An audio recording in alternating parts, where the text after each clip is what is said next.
ਬਦਲਾਅ ਦੀ ਲਹਿਰ ਚੱਲ ਪਈ ਹੈ। ਪੰਜਾਬ ਨਸ਼ਿਆਂ ਦੇ ਖਿਲਾਫ ਜਾਗ ਉੱਠਿਆ ਹੈ। ਦਹਾਕਿਆਂ ਬਾਅਦ ਕੋਈ ਸਰਕਾਰ ਨਸ਼ਿਆਂ ਦੇ ਖਿਲਾਫ ਪੂਰੀ ਤਾਕਤ ਨਾਲ ਲੜ ਰਹੀ ਹੈ, ਪਰ ਕੋਈ ਵੀ ਸਮਾਜਿਕ ਲੜਾਈ ਸਰਕਾਰ ਇਕੱਲੀ ਨਹੀਂ ਜਿੱਤ ਸਕਦੀ। ਜੇਕਰ ਪੰਜਾਬ ਤੋਂ ਨਸ਼ਿਆਂ ਨੂੰ ਜੜ ਤੋਂ ਮਿਟਾਉਣਾ ਹੈ ਤਾਂ ਹਰ ਪੰਜਾਬੀ ਨੂੰ ਅੱਗੇ ਆ ਕੇ ਸਰਕਾਰ ਨਾਲ ਖੜਨਾ ਪਵੇਗਾ।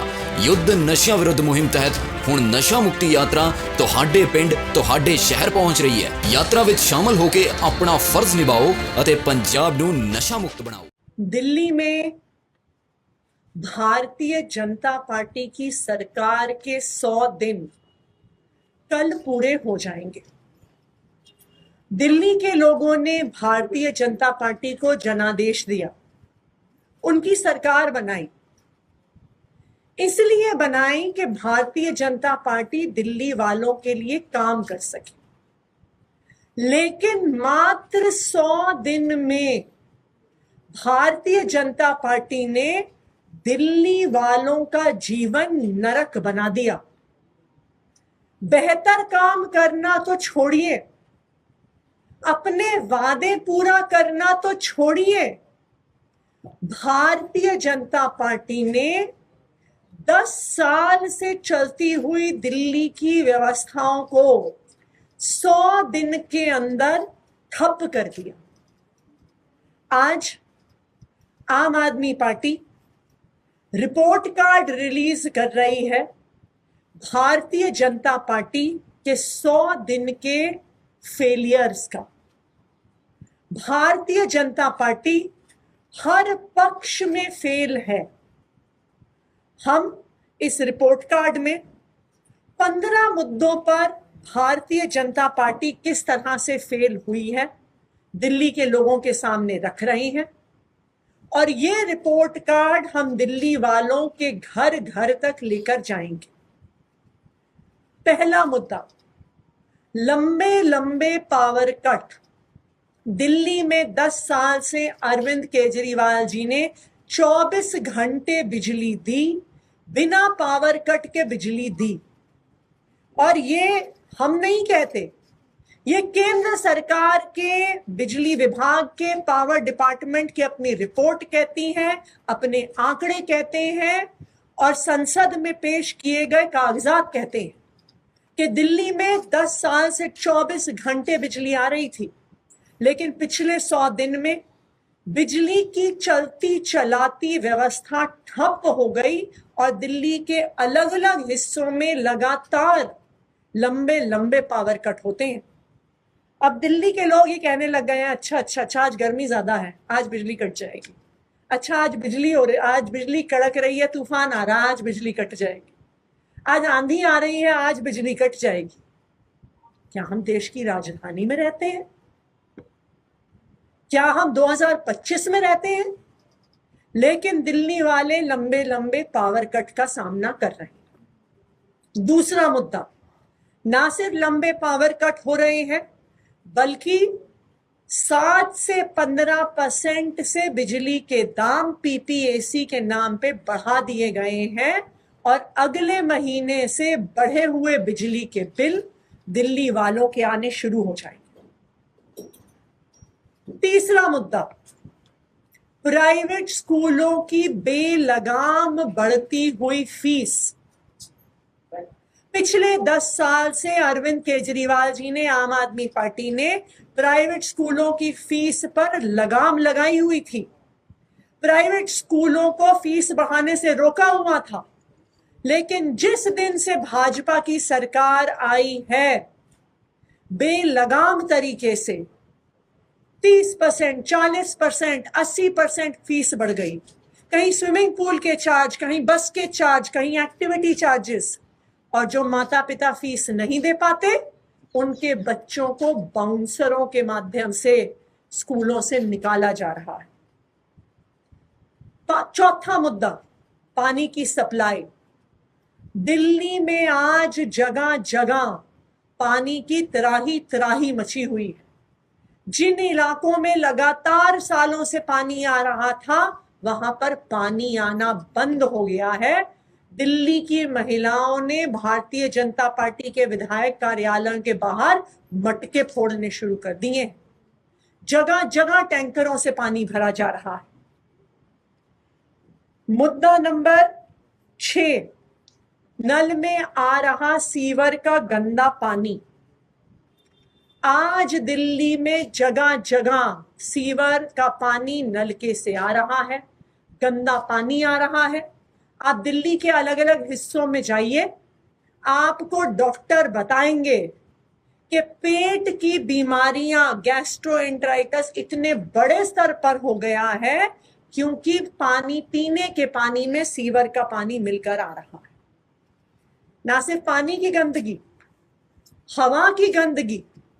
दिल्ली के इतिहास में पहली बार गर्मियों के मौसम में प्रदूषण का स्तर AQI 500 पार कर गया। कुछ दिन पहले दिल्ली में मई के महीने में 24 मई थी शायद, 24 मई को सिवियर AQI में दिल्ली चला गया। यह आज तक दिल्ली के इतिहास में कभी नहीं हुआ। इसके अलावा भारतीय जनता पार्टी लगातार दिल्ली में चल रही जनहित की योजनाओं को बंद कर रही है। मोहल्ला क्लिनिक्स को बंद करना शुरू किया है, मोहल्ला क्लिनिक्स में काम करने वालों को बेरोजगार करना शुरू कर दिया। दिल्ली में चल रही फरिश्ते योजना, जहां पर रोड एक्सीडेंट के विक्टिम का फ्री में इलाज किया जाता था सरकारी में, प्राइवेट अस्पताल में, वो बंद कर दी गई है। जो प्राइवेट अस्पतालों में और लैब्स में फ्री डायग्नोस्टिक टेस्ट्स होते थे दिल्ली के लोगों को, उनको बंद कर दिया गया। आम आदमी पार्टी की सरकार ने बस मार्शल्स को पक्का करने की फाइल LG साहब को भेजी जनवरी में, ना उनको पक्का किया गया। और भारतीय जनता पार्टी ने जो 60 दिन में बस मार्शल्स को वापस रखने का वादा किया था, उस वादे को भी भारतीय जनता पार्टी ने पूरा नहीं किया। भारतीय जनता पार्टी ने मात्र 100 दिन में 25,000 लाचार विधवाओं की पेंशन काट दी। भारतीय जनता पार्टी ने सरकार में आते ही अपने सारे दफ्तरों से बाबा साहब अंबेडकर की और भगत सिंह जी की फोटो हटा दी। और जो खुद के उनके 2 सबसे बड़े वादे थे, नंबर 1, 8 मार्च तक सब महिलाओं के खाते में 2,500 रुपए देना, वो वादा पूरा नहीं हुआ। और जो उनका दूसरा वादा था कि होली पर और दिवाली पर मुफ्त सिलेंडर देंगे, 500 रुपए का सिलेंडर देंगे, वो वादा भी पूरा नहीं हुआ। तो 100 दिन में भारतीय जनता पार्टी हर पक्ष पर फेल है। ना उन्होंने अपने वादे पूरे किए, और जो चलती चलाती बिजली, पानी, स्कूल, मोहल्ला क्लिनिक की व्यवस्था थी, उस व्यवस्था को भी उन्होंने मात्र 100 दिन में ठप कर दिया। आज दिल्ली वालों को लग रहा है कि भारतीय जनता पार्टी को वोट देके उन्होंने गलती कर दी। अब मैं चाहूंगी कि सौरभ जी। नमस्कार दोस्तों। आम तौर पे कोई सरकार बदलती है तो उसके लिए जनता के मन में एक यूफोरिया होता है, एक खुशी की लहर होती है कि भाई हमने एक सरकार बदली है। और भारतीय जनता पार्टी की सरकार तो 27 सालों बाद दिल्ली में आई है। बड़ी, आप इसको जीत की तरह देख सकते थे कि 27 साल बाद किसी पार्टी को दिल्ली में सरकार बनाने का मौका मिला। और पूरे 4 इंजन की सरकार है। खुद मुख्यमंत्री, हम तो मजाक उड़ाते थे, LG को इंजन कह के हम तो सिर्फ मजाक उड़ाते थे कि 4 इंजन की सरकार है, मगर अब मुख्यमंत्री जी खुद कहने लगी हैं कि हमारी 4 इंजन की सरकार है। 4 इंजन की सरकार का मतलब है ऊपर से लेकर नीचे तक सब कुछ इनके कंट्रोल में। ऐसी सरकार के अंदर आपको तो नई नई सुविधाओं की झड़ी लगा देनी चाहिए थी। सुविधाएं तो आपने दी नहीं। ये कहा जा सकता है ये सरकार वो है 100 दिन 100 झूठ, रोज झूठ बोलते हैं। किसी किसी दिन झूठ नहीं बोलते तो अगले दिन 2-3 बोल देते हैं, कोटा पूरा कर देते हैं। कभी मुख्यमंत्री झूठ बोलती है, कभी इनके मंत्री झूठ बोलते हैं और खुल्ला झूठ बोलते हैं। 2,500 नहीं दिए उसका झूठ तो सबको मालूम ही है। अभी कुछ दिनों पहले मोहल्ला क्लिनिक के लोग इनसे समय मांग रहे थे, समय नहीं दे रही थी मिलने के लिए। तो मोहल्ला क्लिनिक के जो डॉक्टर्स थे, फार्मासिस्ट थे, नर्स थे, वो इनके जनता दरबार में ही चले गए और वहां पे मुख्यमंत्री जी ने माइक पे अनाउंस कर दिया, किसी को नौकरी से नहीं निकाला जाएगा, सबको जो है हम एडजस्ट करेंगे। आज ही की अखबार की खबर है, मोहल्ला क्लिनिक से जो फार्मासिस्ट है उनका मेरे पास कई बार फोन आ गया सुबह से। जैसे जैसे मोहल्ला क्लिनिक बंद किए जा रहे हैं, उनके स्टाफ को 7 दिन का नोटिस निकाल के भगाया जा रहा है। हमारे द्वारा लाई गई बसें जिनका उद्घाटन हमारी सरकार में हुआ, उन सब बसों का नाम बदल के देवी बस करके उनको चलाया जा रहा है। खुल्ला झूठ बोलते हैं कि हमने सारे स्कूलों का ऑडिट करा लिया। आशीष सूद जी ने बोला, सबके सामने कहा कि केजरीवाल की सरकार नहीं करा पाई, हमने सारे स्कूलों का ऑडिट करा लिया। आपने सब स्कूलों का अगर ऑडिट करा लिया तो उसको बताओ क्या निकला उस ऑडिट में। एक स्कूल की तो फीस आपने रोल बैक की हो उस ऑडिट के बाद, एक भी नहीं। तो आपने ये भी झूठ बोला। कल हाईकोर्ट के अंदर जो फैसला आया है डीपीएस के मामले में, उसमें हाईकोर्ट ने ये बात खुल के कही कि जब सरकार के द्वारा कोई ऑर्डर ही नहीं आया है कि ये फीस गलत तरीके से बढ़ाई गई है, तो हम कैसे कह दें कि ये फीस सही है या गलत है। यानी कि गलती सीधा सीधा रेखा गुप्ता सरकार की है कि उन्होंने अब तक एक भी स्कूल के खिलाफ ये ऑर्डर नहीं निकाला कि आपने फीस गलत तरीके से बढ़ा दी। जब सरकार ने कहा ही नहीं वो गलत है, तो मतलब वो सारा सही हो गया। तमाम चीजों पे रोज झूठ बोलने की आदत है। हेल्थ मिनिस्टर आए, उन्होंने बोला 250 मोहल्ला क्लिनिक किराए पे चल रहे हैं, उसमें बड़ा भ्रष्टाचार हो रहा है, लिहाजा आप उनको बंद कर दें। आपने सुना कि कोई इन्होंने भ्रष्टाचार के अंदर किसी को पकड़ा हो? किसको ज्यादा किराया दे रहा जा रहा था, कैसे भ्रष्टाचार हो रहा था, कैसे विधायकों के पास पैसा जा रहा था, कोई इसके विषय में स्पष्टीकरण नहीं दिया जाता। जब आएंगे बाहर निकल के कोई झूठ बोल देंगे और झूठ बोल के चले जाएंगे। मैं निवेदन करूंगा संजीव झा जी बोले, फिर कुलदीप भाई भी अपनी बात रखें।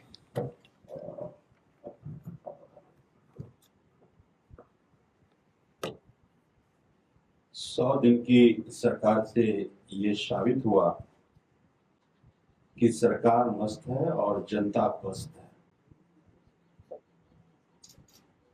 इन्हीं का वादा था कि जितने भी जन कल्याण की काम आम आदमी पार्टी की सरकार ने किया, उस सब काम को जारी रखेंगे। लेकिन ये 4 इंजन की सरकार 100 दिन में ऐसी रफ्तार पकड़ी कि जितने भी जन कल्याण के काम थे सब लेकर नदारद हो गई और जनता आज परेशान है। 10 साल में आम आदमी पार्टी की सरकार ने जितने माफिया को खत्म किया था, अचानक वो सारे माफिया फिर से जाग गए। आज अस्पताल में दवाइयां नहीं है, मोहल्ला क्लिनिक को बंद कर दिया गया, फिर से वो जो दवाई के माफिया थे वो हावी हो गया। शिक्षा की जो माफिया थे आज फिर से हावी होकर के देखने के साथ प्राइवेट स्कूल में आज पेरेंट्स को जाकर प्रदर्शन करना पड़ रहा है। पेरेंट्स हाई कोर्ट जा रहे हैं, सरकार सुन नहीं रहा। जिस तरह से 24 घंटे बिजली देकर के इन्वर्टर के दुकान को काम को दिल्ली से फुर्सत मिल गई थी, आज फिर से इन्वर्टर का व्यापार शुरू हो गया। आज ऐसा दिल्ली में कोई भी घर नहीं है जो इन्वर्टर खरीद कर ना लाए हो। तो आज दिल्ली की जनता इनकी 100 दिन की सरकार से परेशान है। मुझे ये लगता है कि 100 दिन की इनकी सरकार से आज दिल्ली की जनता त्राही कर रही है। जो 100 दिन की अपनी उपलब्धि भी बता रहे हैं, वो उपलब्धि भी इनकी झूठी है। तो मुझे लगता है कि जिन उम्मीदों से दिल्ली की जनता ने इनको चुना था, आज दिल्ली की जनता की उस उम्मीदों पर पानी फिर गया। कुलदीप जी अपनी बात रखेंगे आपके बीच में।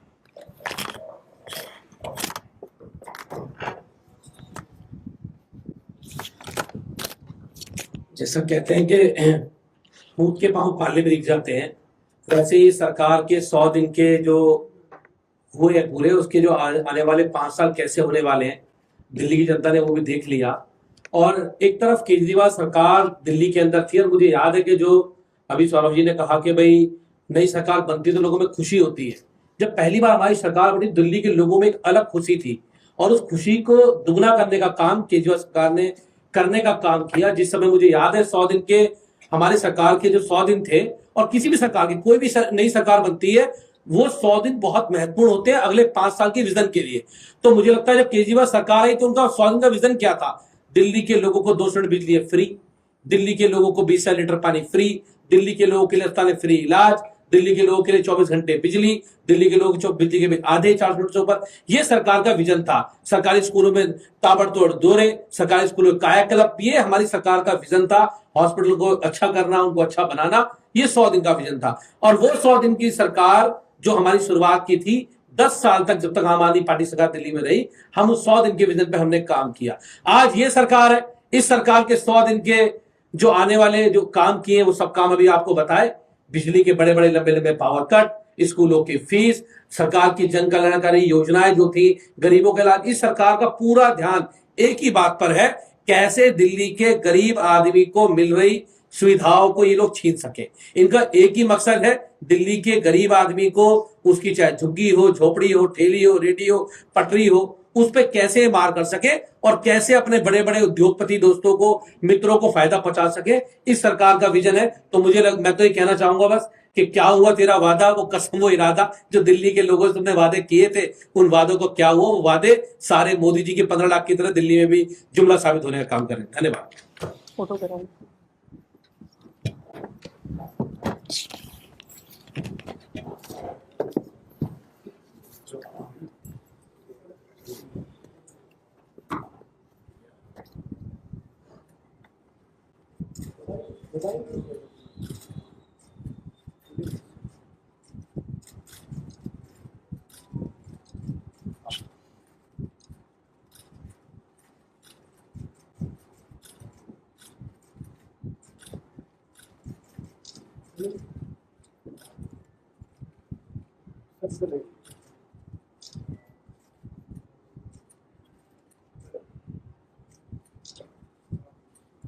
हो गया?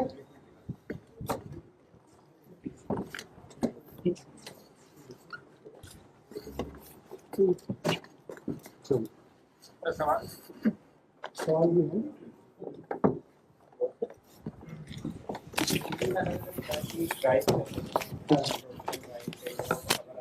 देखिए, दिल्ली में एक ही ड्राइव चल रही है। उन सभी ड्राइव्स के स्वरूप अलग अलग है, ड्राइव एक ही चल रही है। ड्राइव है दिल्ली से गरीब आदमी को निपटाना। दिल्ली में गरीब आदमी के सर से छत उजाड़ी जा रही है और उसके काम धंधे उजाड़े जा रहे हैं। और सीधा सीधा मैसेज है, आप किसी भी अफसर से बात कर लीजिए, किसी पुलिस के अधिकारी से बात कर लीजिए, वो कहेगा कि ऊपर से सख्त आदेश है, इन लोगों के काम धंधे बंद करने हैं और इन लोगों की झुग्गी झोपड़ियां यहाँ से हमेशा के लिए निपटा के नष्ट करनी है। मैं उदाहरण देना चाहता हूँ, आप जाके वेरीफाई कर लीजिएगा, पता नहीं आपके मालिक अलाउ करेंगे या नहीं। बवाना में, रोहिणी में झुग्गियों में आग लगी थी सुबह 11 बजे, 11:15 का वक्त था। मुख्यमंत्री और वहां के स्थानीय विधायक जो कि मंत्री हैं, वो बवाना में मौजूद थे। आग लगती रही, मुख्यमंत्री और मंत्री के पास समय नहीं था कि वहां जाएं। मन की बात सुन रहे थे, मोदी जी के मन की बात सुन रहे थे। वहां पे 4 साल का बच्चा, माँ बाप कूड़ा बीनने गए थे, 4 साल का बच्चा, सोचिएगा, कल्पना कीजिएगा, सबके घर में बच्चे हैं। माँ बाप नहीं थे, झुग्गी में आग लग गई, 4 साल का बच्चा कूलर में जाके छिप गया, ऐसे ही जल के राख हो गया, ऐसे हड्डियां थी उसकी ऐसे। और शर्म नहीं आई सरकार को, 1 रुपए का मुआवजा नहीं दिया उन्होंने, 1 रुपए का मुआवजा। ये हालत है इनकी, ये जमीर है इनका, मर चुका है इनका जमीर। गंदे लोग हैं, गंदे, डर्टी पीपल।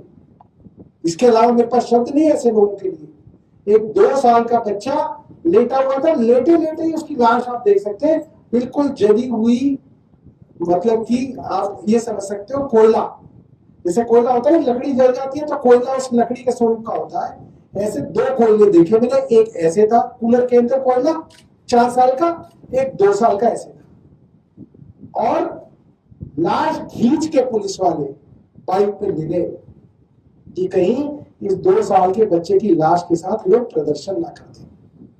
और उसके बाद भी गंदगी देखिए भारतीय जनता पार्टी की, किसी के पास मौका हो तो होके आइएगा। अगले 2 दिन बाद वहां पे बुलडोजर चला के पूरी की पूरी जमीन को साफ कर दिया और चारों तरफ बाउंड्री वॉल कर दी, भगा दिया वहां से, परमानेंटली भगा दिया। इससे आप इस सरकार की जहनियत समझ सकते हैं, ये कितने गंदे और घिनौने लोग हैं। जिस औरत के अंदर एक 4 साल के बच्चे और उसके माँ बाप के लिए दया नहीं है, वो महिला इस राज्य के लिए कुछ नहीं करेगी। ये मैं आपको आज बता रहा हूं, वो कुछ नहीं करेगी। हमसे 1 करोड़ रुपए का मुआवजे की मांग करते थे, हम 15 लाख रुपए देते थे तो कहते थे केजरीवाल जी 15 लाख नहीं, 1 करोड़ रुपया दो। मनोज तिवारी भी 1 करोड़ मांगते थे, आदेश गुप्ता भी 1 करोड़ रुपए मांगते थे, और ये जो अभी बने वीरेंद्र सचदेवा ये भी 1 करोड़ रुपए मांगते थे। इससे पहले सतीश उपाध्याय 1 करोड़ रुपए मांगते थे। इनसे 10 लाख रुपए नहीं दिए गए उस परिवार को। 9 लोग मर चुके हैं अब तक। जब बारिश आती है कभी 4 मरते हैं, कभी 5 मरते हैं। पहले तो एलजी गए थे राजेंद्र नगर, अब एलजी को घर नहीं दिखा किसी का मरने वाले का। कितना मुआवजा दिया आपने उन लोगों को? पहली बारिश में 5 मरे, दूसरी में 4 मरे, तीसरी में 3 मरे। कितना मुआवजा दिया सुना आपने? 1 को भी नहीं दिया, ना देंगे, और ना कहीं पे छपेगी, ना कहीं टीवी पे दिखाई जाएगी। हम ही दिखाएंगे इसको, हम ही करेंगे संघर्ष।